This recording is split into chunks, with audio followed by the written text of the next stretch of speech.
সাতক্ষীরার সুস্বাদু আম বাজারে আসবে আগামীকাল থেকে। জেলার বিভিন্ন উপজেলা থেকে প্রথম ধাপে বাজারে আসবে গোপালভোগ, গোবিন্দভোগ, গোলাপ ঘাস, বৈশাখী, বোম্বাই সহ স্থানীয় জাতের আম। 15 মে হিমসাগর, 27 মে ল্যাংড়া ও 5 জুন আম্রপালির আম ভাঙার ঘোষণা দেওয়া হয়েছে। কৃষি সম্প্রসারণ অধিদপ্তর জানিয়েছে, চাষিদের দাবি অনুযায়ী ল্যাংড়া ও আম্রপালি আম ভাঙার সময় সামান্য এগিয়ে আনা হয়েছে।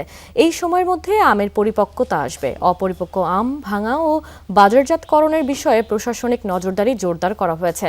ইতিমধ্যেই পাইকাররা আম চাষিদের সাথে যোগাযোগ শুরু করেছে।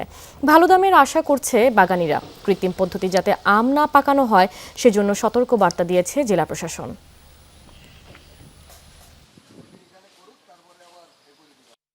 আগের বছরের তুলনায় এবছর অনেক বেশি আমের ফলন আশা করা যায়। যদি আবহাওয়া অনুকূলে থাকে তাহলে আমরা কৃষক অনেক লাভবান হব আম ফসলে। সাতক্ষীরা আম অন্য জায়গার তুলনায় একটু আগাম ওঠে, যার কারণে সারা দেশে ছড়ায় যায়।